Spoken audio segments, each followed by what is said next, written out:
താമരശ്ശേരിയിലെ 9 വയസ്സുകാരിയുടെ മരണം മസ്തിഷ്ക ജ്വരം ബാധിച്ചെന്ന് പ്രാഥമിക പോസ്റ്റ്മോർട്ടം റിപ്പോർട്ട്. വിശദമായ പരിശോധന നടത്തണമെന്ന് ആരോഗ്യ വകുപ്പ് അറിയിച്ചു. മുഹമ്മദ് ഷഹീദ് ചേരുന്നുണ്ട് വിവരങ്ങളുമായി. ഷഹീദ്, ഈ കുട്ടിയുടെ മരണത്തിന് ശേഷം തന്നെ മസ്തിഷ്ക ജ്വരമാണോ എന്നൊരു സംശയമൊക്കെ പ്രകടിപ്പിച്ചിരുന്നു. ഇപ്പോൾ പ്രാഥമിക പോസ്റ്റ്മോർട്ടം റിപ്പോർട്ട് വരുന്നുണ്ട്. കൂടുതൽ വിശദാംശങ്ങൾ. കുട്ടിയുടെ സഹോദരനും പനി ബാധിച്ച ആശുപത്രിയിലാണ്, അങ്ങനെ ഒരു വിവരം ഉണ്ടായിരുന്നല്ലോ അല്ലേ? സന്ധ്യ, ഇന്നലെയാണ് താമരശ്ശേരി സ്വദേശിയായ അയന 9 വയസ്സുകാരി പെട്ടെന്ന് പനി ബാധിച്ച് താലൂക്ക് ആശുപത്രിയിൽ ചികിത്സ തേടി പിന്നാലെ മരണം സംഭവിക്കുന്നത്. ഈ കുട്ടിയുടെ പ്രാഥമികമായ പോസ്റ്റ്മോർട്ടം റിപ്പോർട്ടിലാണ് ഇപ്പോൾ മസ്തിഷ്ക ജ്വരമാണെന്ന് കണ്ടെത്തിയിരിക്കുന്നത്. പക്ഷേ വിശദമായ പരിശോധന നടത്തേണ്ടതുണ്ട്. അമീബിക് മസ്തിഷ്ക ജ്വരം ഉൾപ്പെടെയുള്ള കാര്യങ്ങളാണോ എന്നുള്ള കാര്യത്തിൽ പരിശോധന നടത്തേണ്ടതുണ്ട്. അതിനുള്ള സാമ്പിളുകൾ ശേഖരിച്ച് പരിശോധനയ്ക്കുള്ള നടപടികൾ തുടങ്ങിയിട്ടുണ്ട്.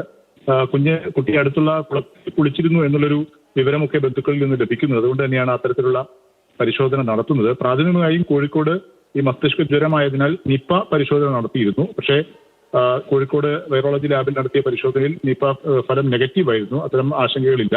പക്ഷേ മസ്തിഷ്ക ജ്വരമായതിനാൽ തന്നെ ഒപ്പം തന്നെ സൂചിപ്പിച്ചതുപോലെ കുട്ടിയുടെ 2 സഹോദരങ്ങൾക്കും സമാനമായ രീതിയിൽ പനി ലക്ഷണങ്ങളൊക്കെ ഉണ്ടായിരുന്നു. ഇവരുടെയും നിപ പരിശോധനാ ഫലമൊക്കെ നെഗറ്റീവാണ്. പക്ഷേ മസ്തിഷ്ക ജ്വരം ഉണ്ടോ എന്നുള്ള കാര്യം ഉൾപ്പെടെയുള്ള കാര്യങ്ങൾ വിശദമായി പരിശോധിക്കുമെന്നാണ് ഇപ്പോൾ ആരോഗ്യവകുപ്പ് അറിയിച്ചിരിക്കുന്നത്. നേരത്തെ കുട്ടികളുടെ ബന്ധുക്കൾ ഉൾപ്പെടെയുള്ളവർ കുട്ടിക്ക് താലൂക്ക് ആശുപത്രിയിൽ മതിയായ ചികിത്സ നൽകിയില്ല എന്നുള്ള പരാതിയുമായൊക്കെ രംഗത്ത് വന്നിരുന്നു. ഏതായാലും താമരശ്ശേരി പോലീസ് അസ്വാഭാവിക മരണത്തിന് ഇപ്പോൾ കേസെടുക്കുകയും ചെയ്തിട്ടുണ്ട്. ശരി ഷഹീദ്, താമരശ്ശേരിയിലെ 9 വയസ്സുകാരിയുടെ മരണം മസ്തിഷ്ക ജ്വരം ബാധിച്ചെന്നാണ് പ്രാഥമിക പോസ്റ്റ്മോർട്ടം റിപ്പോർട്ട് വരുന്നത്. നേരത്തെ നിപ്പ ഒക്കെ പരിശോധിച്ചിരുന്നു, അതിൽ നെഗറ്റീവായിരുന്നു. കുട്ടിയുടെ 2 സഹോദരങ്ങൾ പനി ബാധിച്ച് ആശുപത്രിയിൽ ചികിത്സയിലാണ്. ഇവർക്കും മസ്തിഷ്ക ജ്വരമാണോ എന്ന പരിശോധനകളൊക്കെ നടത്തേണ്ടതുണ്ട്. കൂടുതൽ പരിശോധനകൾ വേണമെന്നാണ് ആരോഗ്യവകുപ്പ് അറിയിക്കുന്നത്. മുഹമ്മദ് ഷഹീദാണ് വിവരങ്ങൾ നൽകിയത്.